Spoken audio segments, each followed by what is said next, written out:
paisanos, it's the Excuse me, princess. Super Show! Welcome back to the Excuse Me Princess Super Show. I'm John, I'm Aaron. and this is where we watch the entirety of the Super Mario Bros. Super Show and The Legend of Zelda in its air date order. Not the DVD order. Exactly. The DVD order is whack. But the episodes we're looking at today are the live-action segment The Marios Fight Back and the cartoon The Fire of Hercufleas. Originally aired September 26, 1989. Where were you in September of 1989? Fighting back with the Marios. That's good. I hate to admit it, but I was not. Being a relatively newborn toddler at the time. Weren't you also a time-traveling newborn toddler? Yeah, but, you know, not in the strictest sense. So, John, I'm going to start us off with the Marios Fight Back with David Horowitz. Wait, the famous TV news anchor? Yes, that one exactly. That would have been some contemporary star power. Yeah. I hope nothing bad ever happens to him. No. Or happened before this. Or afterwards. I hope he doesn't get caught up in any conspiracy theories. Or controversies where he might take bribes. Well, let's start at the start and work our way there. All right. Well, he was born in... No. Yeah. So, a little bit of context for those who don't know. David Horowitz has a show, or had a show, now it's his daughter's, called Fights Back. It's a consumer warning show where he's testing consumer products to see whether or not they do what they're supposed to. And this week on Fights Back, he's in the Mario Brothers plumbing shop, where he asks, "What do you even call this place?" Then we call it home. And the Mario Brothers are trying to advertise their new product to remove clogs from the drain. Yeah. Powdered clog remover, which is interesting. Yeah. I guess you're supposed to add water or vinegar or whatever else you can put through the drain at that time, but... The 80s were a different time. As somebody who's had to clean water coolers more than once, please don't use vinegar. Just buy the real cleaner. But why not, John? Because vinegar gets into the porous bits of plastic and doesn't really come out very well. So, this starts off, we're back to the display sink. Yeah. This time, it's not the Marios, though. Yeah, supposedly it's Horowitz's. Yeah. So, the Marios have 3 minutes to unclog the sink. Starting with 2 different wrenches, a crescent wrench and a monkey wrench, I believe. I think the first one was called a different thing. Yeah. Like a Simon wrench or something. I'm not sure. I didn't hear crescent. But it's the kind for loosening actually getting the little grate part from the bottom of the sink up and out. Yeah. On sinks that have that, in a way that can be removed. I don't know what the monkey wrench was for. Show. Yeah, pretty much. They were so excited to be on this Fights Back segment because now they can get rich and famous by selling their product. Yeah. Unfortunately, once Mario is informed that it's going to be worldwide TV, he gets a little nervous and shakes apparently quite a bit more of their clog stuff in there than he's supposed to. But what harm could that do? That wasn't the thing that harmed it. It might not have helped. No. In the meantime, Mario's also had a bad habit of throwing his used tools over his shoulder. So the wrenches go over the shoulder, no problem. The can of powdered drain cleaner goes over his shoulder, a little bit of a problem. Because this is off screen where it happens, but we pan back out, and David is knocked out cold. Fortunately, having landed on the insulated blankets they'd surrounded the sink with, presumably to catch any spills. And yeah, he is not looking good. The Marios, and this is where the reality of it really starts to warp, because they act like they're no longer on camera. Yeah. And there's no other crew there trying to help or do anything. and they figure, well, just leave him alone, and we gotta really unclog that drain before he wakes up. And their clog remover hasn't been working. So they use plant food. Which apparently they also sell, because it's Mario Brothers brand plant food. And they both look like they're in those containers that you buy breadcrumbs in right now, only with new labels on them. Ah. They figure they'll shake some of that down there, and then they go get a pizza. This is when David wakes up. And puppeteering. Looks quite Muppet-like, though. Little Muppet-esque.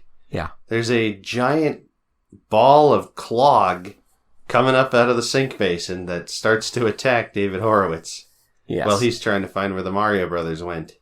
And he tries to keep it locked in one of the rooms, and does he say he wants to leave so he can watch clips from The Legend of Zelda? Or that he's got to... he does something to introduce the clips from The Legend of Zelda. I can't remember exactly what. I don't either. Between watching and filming, I had to take a call from my job. We had to do a couple runs. And now we're back, so... Yeah. It's not as bad as in episode 1, where we went for karaoke in the middle of the night, but we did lose a bit of edge, but we didn't feel like rewatching these. No. But as it happens, after the Zelda clip, the Marios come back in, and they can't find Horowitz anywhere. Although they are impressed to see that the sink is unclogged. Yeah. Something worked. Yeah.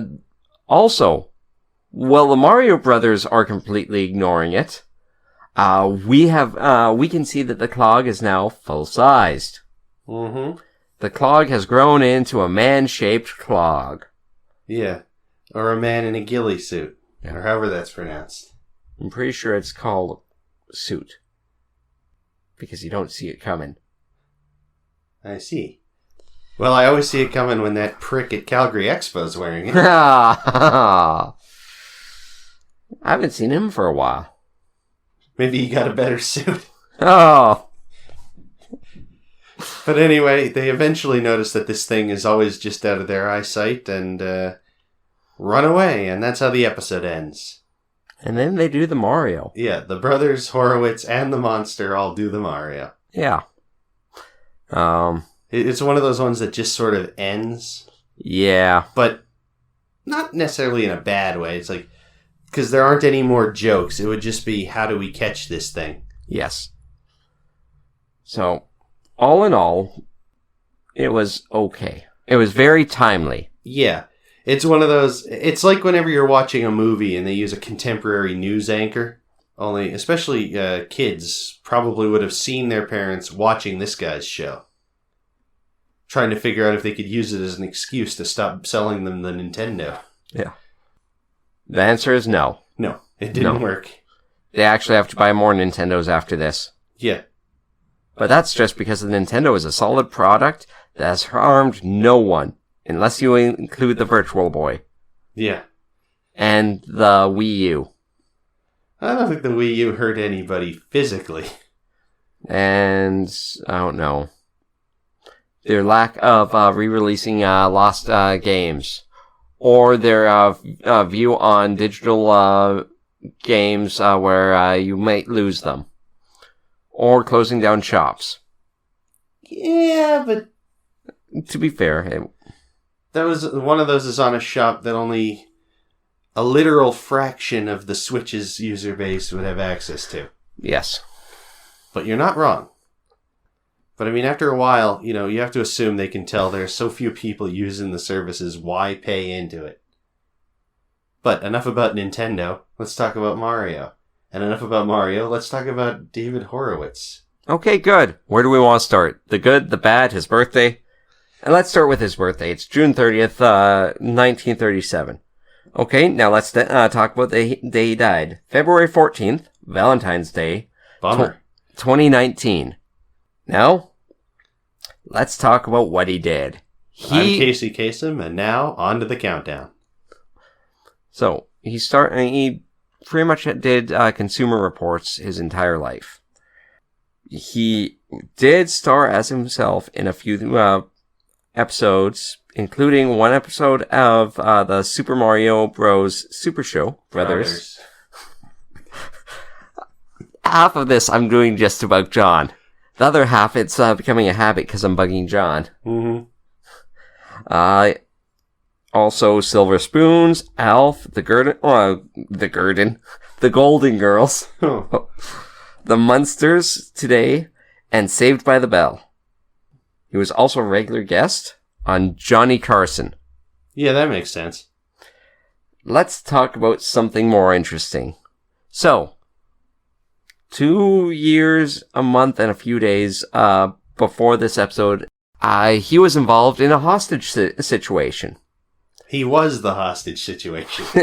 Yes, so someone came into the newsroom brandishing a toy BB gun to tell him to read out things on the air. It cut to commercial, the newsroom cut away, so it wasn't broadcasted more than just a little bit. Yeah, well, letting the guy believe he was on the air having his manifesto read to keep him happy. Which included a whole bunch of alien nonsense. Like, this guy was crazy. Yeah, but he needed to get his message out there, and sometimes there's no approach like the direct approach.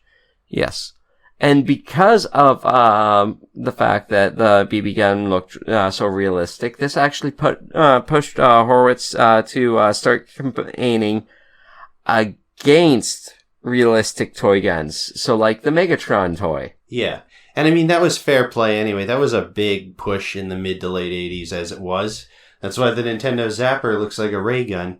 First in gray and then eventually in orange, so you really couldn't confuse it with a real pistol. The Famicom gun, by contrast, was a revolver. Oh. Yeah. It was, instead of Duck Hunt, the marquee Zapper gun in Japan game was Wild Gunman. Oh. So it even came with a holster. Oh. Like a cowboy holster. That makes me jealous. I always enjoyed, for the light gun, Hogan's Alley. Hogan's Alley was good. Oh. Wait, you want to play some Hogan's Alley after this? I kinda do. Well, we can hook up that Nintendo 64 controller full of Famicom ROMs we got from the mall 20 years ago. Oh. What was it called? The Super Joy 3? The Super Joy 3. The Super Joy 2 was not that super, and the Super Joy 1 just went by Joy. She was okay. But anyway, so Horowitz did get rescued by the cops. It's you can look it up on YouTube. It's all up there. It's a very famous case of on-air news disruption. Yes. One of the big ones. Now, another thing is he hasn't lived a controversial free life. In 1998, Horowitz joined a political campaign to urge voters to defeat a California ballot initiative calling for a 20% cut in electricity rates for private utility customers and ending surcharges on ratepayers to pay for nuclear power plants. He later admitted he was paid $106,000 for this campaign. And this is 1998 money. That's like, a house and a rental property. Oh, man. Maybe even a boat. Well, he didn't have avocado toast to spend it on like we do, apparently. Yeah. Oh, but let's not get political. No. Enough about this ruinous career. Yeah.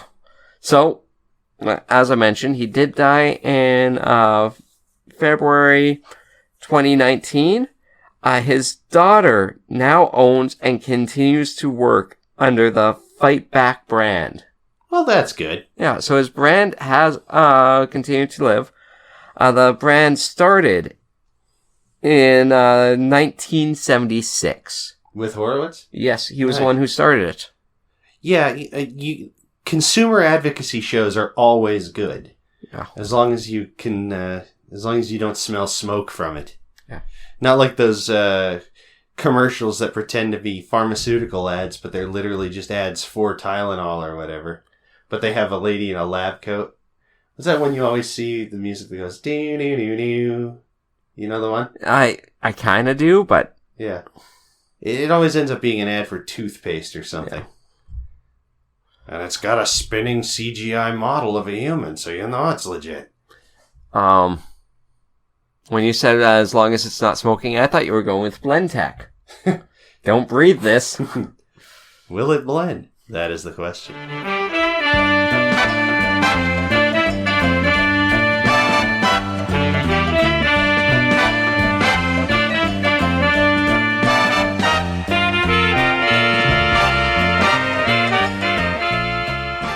But anyway, I didn't dislike this one. It was original, at least. And it definitely wasn't like Sheriff's Poochie, where it was recycled, rehashed, redone, reduced to the base form of comedy, and then removed from our memories. Don't forget regurgitated. Yeah.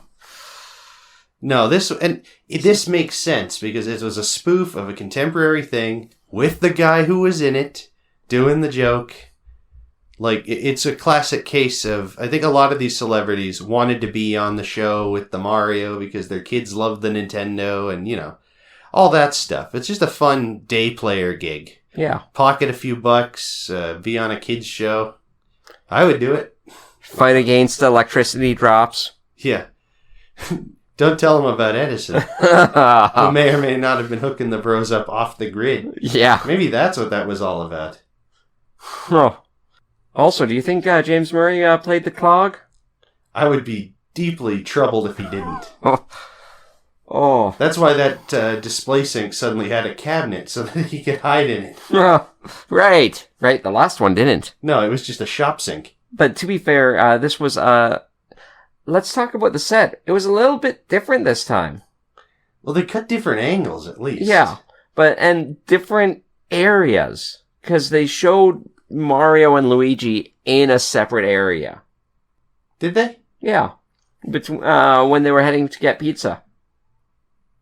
Or I am hallucinating, going completely crazy. I'm not saying you're wrong. I'm just saying I'm not sure. Yeah. But I think you're right. I think I remember seeing at the beginning, at the very least, they cut a different angle of them. Yeah. Against a wall that isn't usually shown. So that was actually nice to see. Maybe that's where the void used to be. They finally fixed the void. Yeah. Maybe they had to reposition everything because they had to have a trap door for, but I mean, they always had a trap door for things that Edison was popping out of. Yeah. But yeah, no, I liked this one. It's very much of its time, but in a good way. Yeah. Middle to top third. Like, it's either right at cusp of going over, or right at the cusp of going under. Hell, I would put it above Dracula, below Frankenstein. I'd put it below both. Just barely. I think the Dracula one is a bit abrupt. It's mostly the brothers sitting in a chair reading a book about vampires, or look at his shirts at the blood, or his floss for his big teeth. It's funny, but...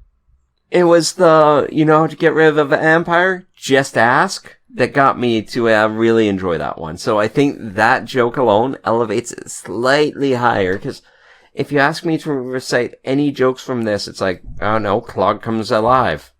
Yeah. No, that's fair enough. I don't think there was any memorable lines from this. It was good. It was solid. It wasn't bad. That comes with being good, I think. And it wasn't liquid. Oh yeah, I get it. It's funny because I get it. John, do you want to explain that joke as well? No. I trust our audience. For the audience that we don't trust, go watch a better podcast, like, I don't know, Jump on the Batwagon. I hear that's good. It's not bad. It has its moments. Is it pretty solid? It's not a gas, except when it is. Oh. All right. You want to get into the cartoon? No, I don't. Actually, yeah, I there were parts of this cartoon I really enjoyed, so. And parts that we didn't, but that's going to be half the fun. Yeah. Okay. The cartoon title, The Fire of Hercufleas. This is gonna be fun. This is a weird one. So I can't remember what they said the name of the kingdom was, but it's another one of those, we're going to go find someone who's going to help us fight Koopa. In this case, it's an old friend of Toad's, the great hero Hercufleas, who's like a Hercules guy. He's even got a lion pelt for an outfit. Yeah. And there's a big statue of him. It looks pretty impressive. And as they're waiting, looking and admiring the statue, they notice someone coming up from a distance. It's Mouser, dressed up and steering a Ben-Hur style chariot. Now, nobody has any funky names this time, fortunately, but yeah, Mouser comes by. So the Mario crew decide to hop up on the empty statue plinths and hold still, because it's an evergreen bit, and it's always worth a try, especially when you're dealing with someone like Mouser. Who doesn't realize that these colorful statues aren't made out of marble, but fleshy parts. Yeah. Don't you love flesh statues? Flesh statues? Moving on. So Mouser buzzes off. He knows they're nearby, though. So he goes to report that to King Koopa. The crew hop off their plinths and decide, well, let's go talk to this Hercufleas guy and warn him what's up. We're missing one joke. Mouser smells bad. Is that what that was? I think so. I missed what caused there was a little puff of green smoke or smell or something that makes Luigi almost cough. It's either Mouser smells bad or the dust from the chariot. That's what I thought it was supposed to be, but it was kind of green. Yeah, and that's why I thought it was Mouser smells. Sometimes Mario's kind of pink. Yeah. So. And sometimes Koopa's teeth are green. Yeah, that's a good one. So we cut away to Mouser. Wait, was there something with the Bezos in between? No. Yes? I think, yes, there was. Cutting away to Mouser coming back to Koopa. There was No. It's Koopa talking to the Bezos. It's Koopa talking to the Bezos, but first they find Hercufleas. Because this is where we find out the component of this episode. Yeah, but it's before the Mario crew talk to Hercufleas, but that's before the things go bad. Because they find him just chilling. Yeah. But yeah, so in the vaguest sense, we cut to King Koopa, who's talking to the Bezos, who are saying they know where the thing Koopa's looking for is, but it's guarded by the great hero Hercufleas. And Koopa says, well, Hercufleas is a washout. You know, go down and get it. Even you, Bezos, should be able to handle him. Then he starts complaining, why do I have such mush-minded minions?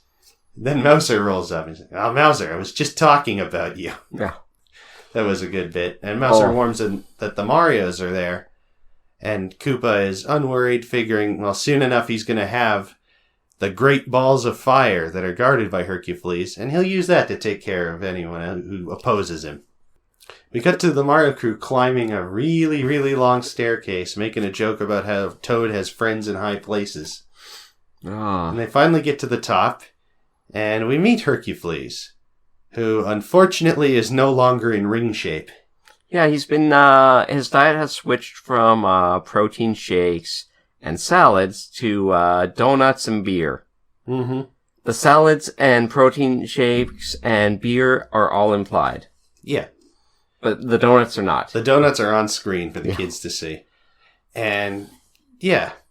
Hercufleas now has taken up his new job as the full-time guardian of the flame, rather than being a wandering hero.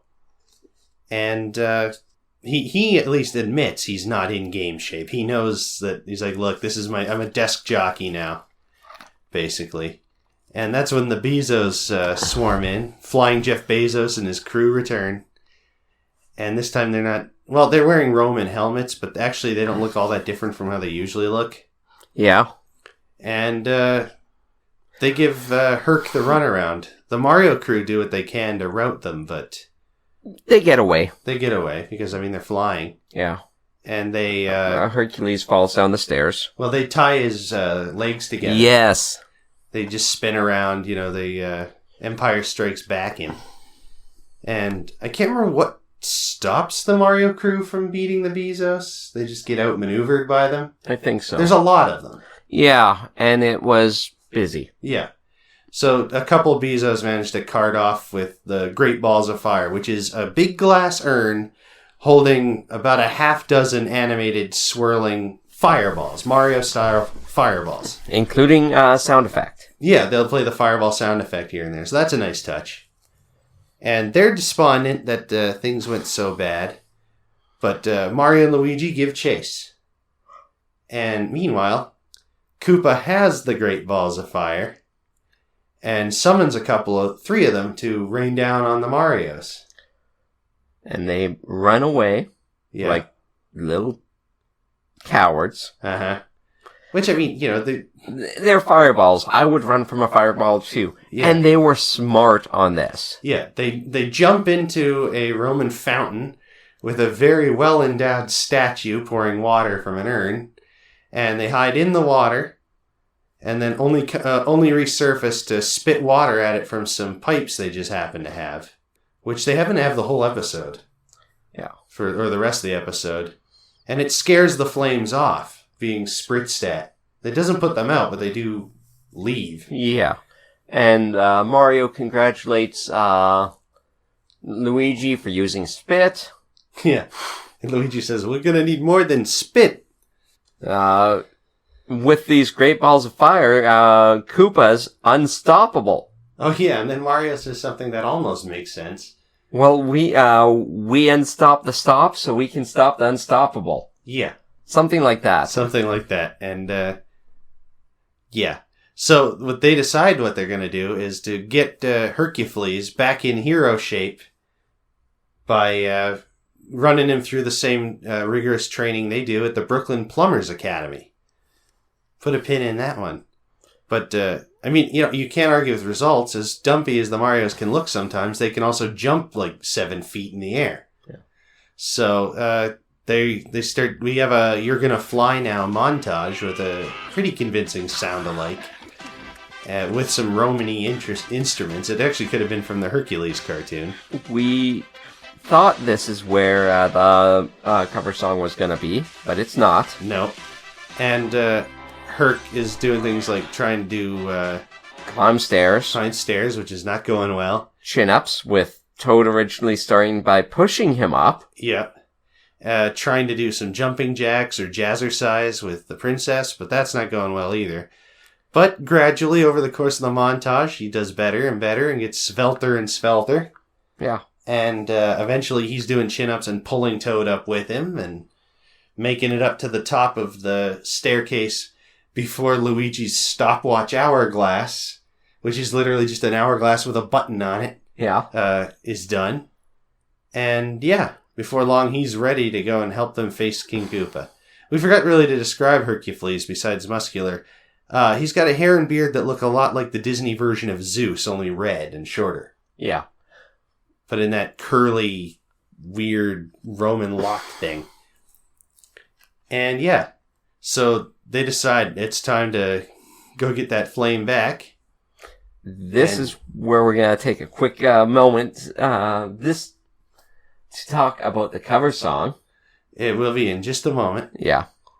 Because Bowser, King Koopa, I haven't said the other one yet, but this is the first time I've said Bowser in a while. He's convinced that the fire already took care of all his enemies until everybody shows up at his doorstep. And they all start fighting. And Hercufleas is knocking the flames back with a pillar he pulls up. Bowser throws Toad into the air. Something, yeah. I think it was he threw him. So he got launched up somehow. Maybe he was just... No, he was just running away from one of the flames and ends up going over the cliffside. Not that. Oh. Being caught in the marshmallows. Oh, yeah. Oh, yeah. Before this all starts, Bowser is using the Great Balls of Fire to roast marshmallows on a trident. Yes. And Mouser is basically asking, should we be wasting this awesome power on this? And Koopa's like, well, why not? All my enemies are dead. That's what you think. Yeah. Lizard lips. Lizard lips, yeah, that's one that he's only used a couple times. And then, he throws Toad in the air to land on top of the flame, but Hercufleas throws the bronze tray full of marshmallows on top of it, which Toad bounces off of, and then the marshmallows melt just before a couple of Bezos who are going to intercept Toad can hit him, and they end up covered in white molten sugar, and they presumably asphyxiate in there. Yeah. So that's 2 down. This could be a sticky situation. And that's when things really kick into gear, where the cover song should be Jerry Lewis's Great Balls of Fire. You know? And they use such a bad... 2 things. I didn't like the cover song. I didn't like the song that they replaced this cover song with. Yeah, the cover song is kind of it's one of the ones that's a more tenuous link. But I mean, they almost named the episode Great Balls of Fire to justify it. But it's not a fighting song. No. And it doesn't fit well. But the song that they use now, that's most of the fill-in songs are culled from the Mario 3 cartoon, is the absolute worst fitting music they could have used. It's low energy. It's weird, and it has a recurring dog barking sound in it that presumably will make sense in the Mario 3 episode that it's from. This could be a sticky situation. Yeah. Stop this, or get flop. I'm not a flop anymore.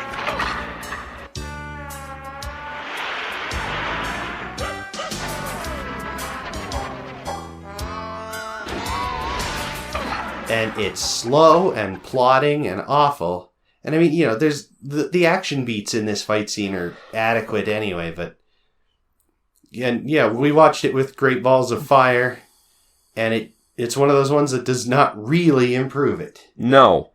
But thank you to the Super Mario Super Show HQ on YouTube for the cover song. Link in the description below. We'll put it in somewhere around here. Yeah. My nerves and you rattle my brain. This could be a sticky situation. You Yeah. broke my will, but what a thrill. Goodness gracious, great balls of fire. Stop this, or get flop. I'm not a flop anymore. Lord, remote me, honey. I'll change my mind. This love is mine.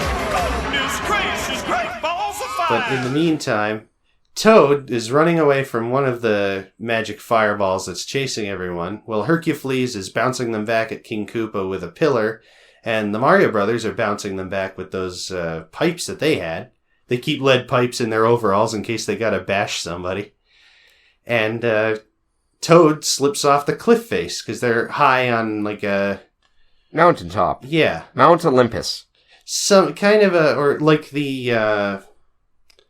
not the Parthenon, but whatever the one temple is up on the top. Yes. Maybe it is. But anyway, the Toad's fallen down, but he manages to catch himself on a fire flower that's growing out of the hillside.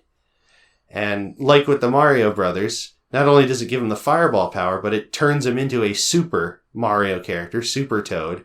And he like kind of hovers his way back up.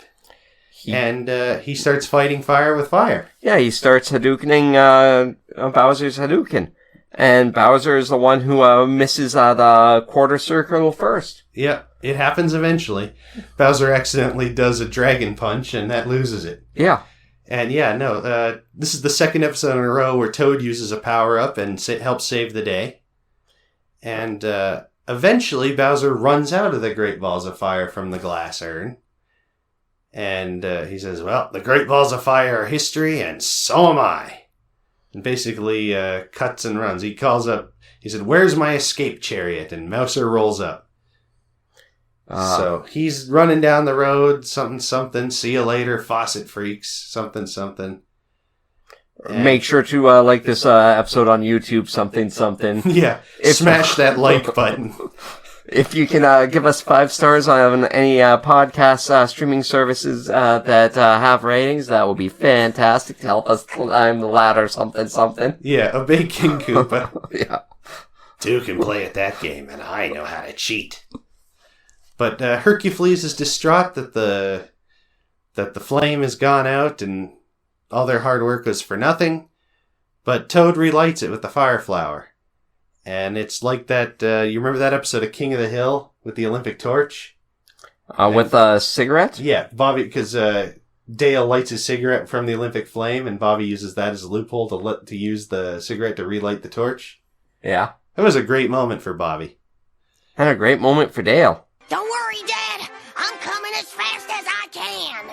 This cigarette was lit with the Olympic torch. The flame lives! All right, Bobby. Yep.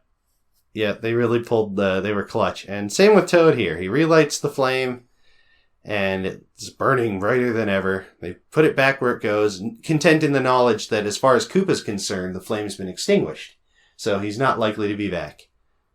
But once again, the person they figure who is going to come and help them defeat Koopa full time instead helps them for one episode and then stays where they are. Toad gets a statue and is immortalized as the hero of this land. Yeah, right alongside his old friend Hercufleas, which is a nice ending. Yes. You know, Toad earned it. He's had 2 happy endings in a row. And, yeah, I know. And the episode ends with Mario making a joke about being hungry that I can't quite remember. Something about, I want to say this one was his grandma's garlic chip cookies. Oh, yeah, you were tougher than Nana Mario's garlic chip cookies or something? Yeah, something like that. Which just sounds awful. Yeah, and that's a bit that hasn't come up in a while, is Mario talking about gross Italian-styled food. But no, that wasn't it. There was he said something and everybody laughed. It was after that. Oh. But, I don't know. It'll come back to us when it's way too late. Yeah. In episode 22, we'll just be like, wait, this is what Mario said, and you'll never know exactly what we mean. Yeah.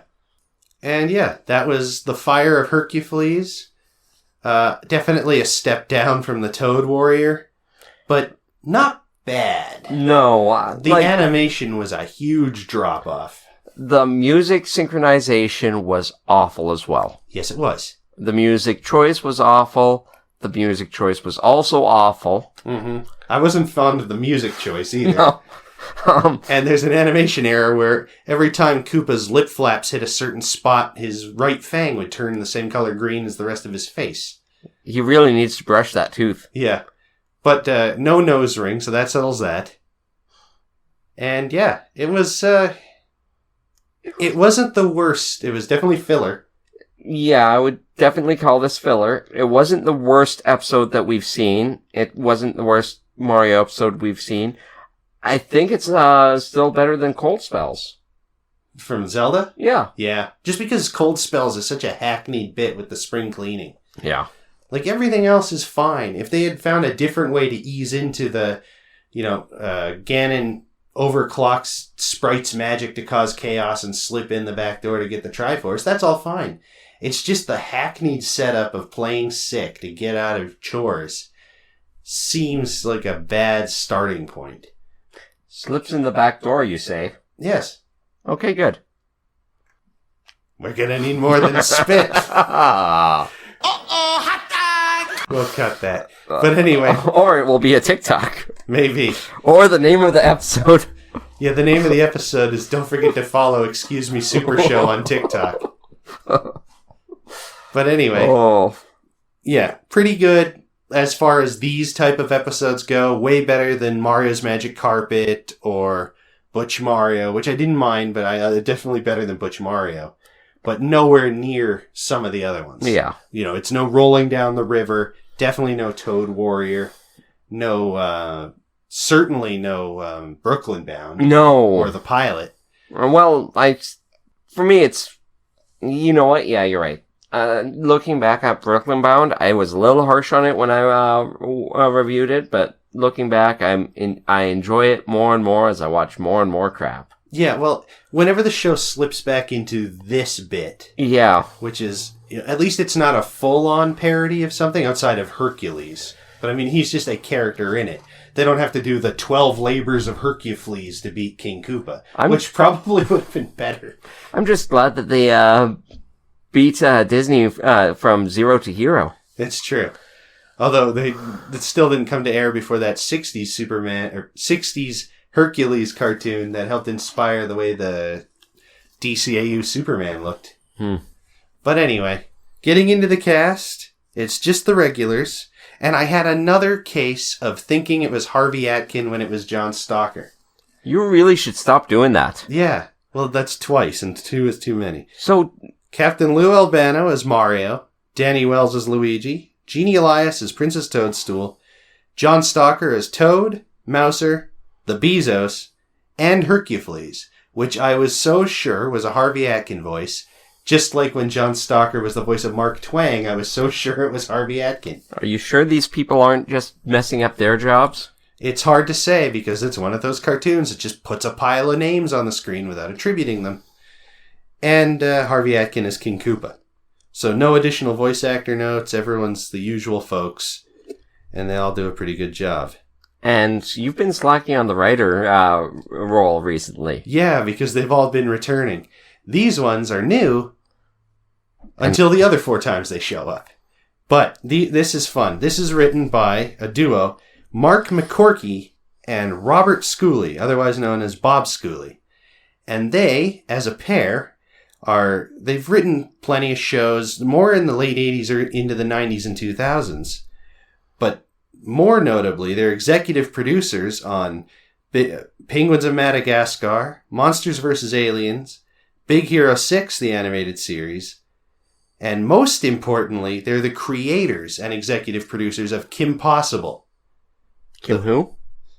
You know, Is that with Ron Plausible? Ron Stoppable. Oh. You know.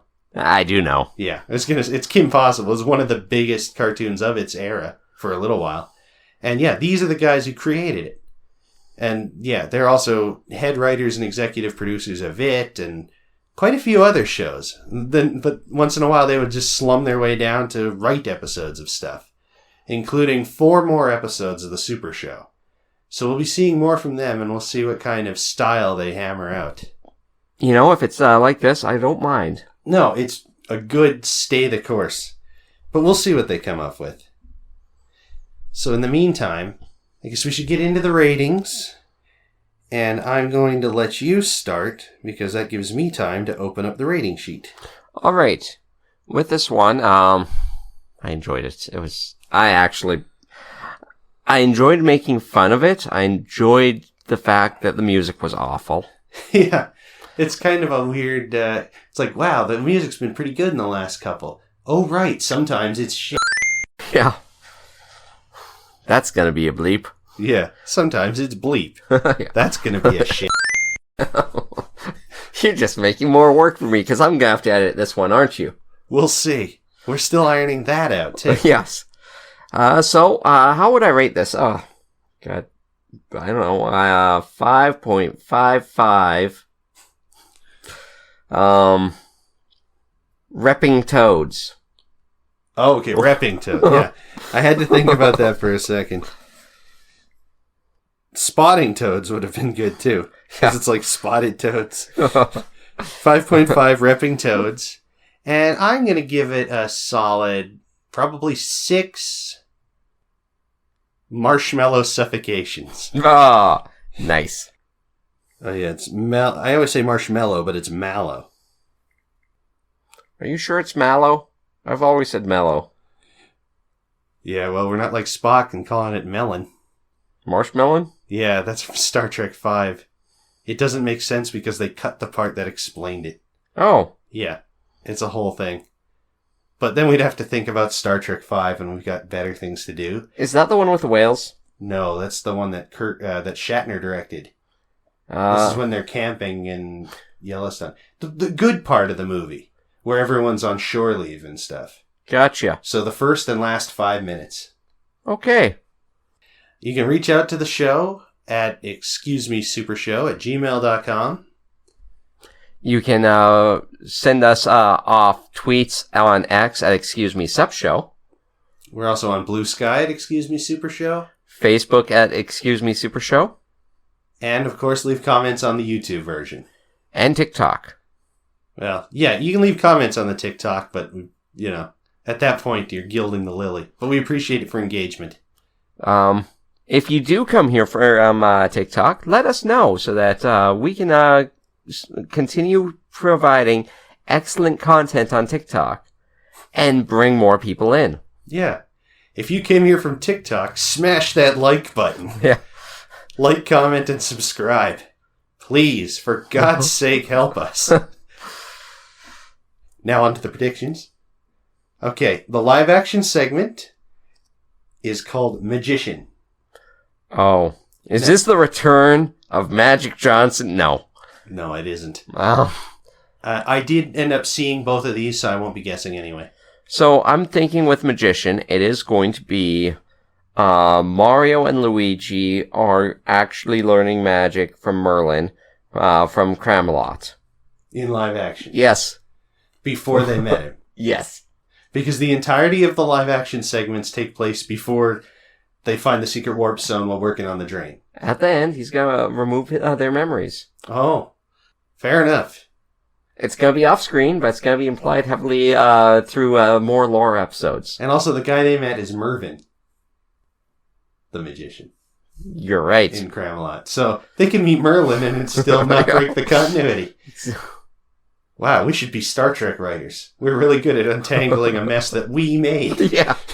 Unlike them sometimes. And the cartoon is Count Copula. Now really use your brain for this one. It's nothing but god dang cereal commercial. Oh, wow. The entire thing, they're trying to launch Koopa Flakes. Koopa Flakes. That doesn't sound particularly appetizing, considering he's a reptile. It's just skin. It's just skin. Oh. But it still turns your milk brown. Don't think about it. Just keep walking. Oh, God. It just absorbs the milk. Oh. Well, we'll have to deal with that for a few minutes, and you're going to have to deal with that for 2 weeks. Because I'm John. I'm about to vomit. And until next time, everybody, do the Mario.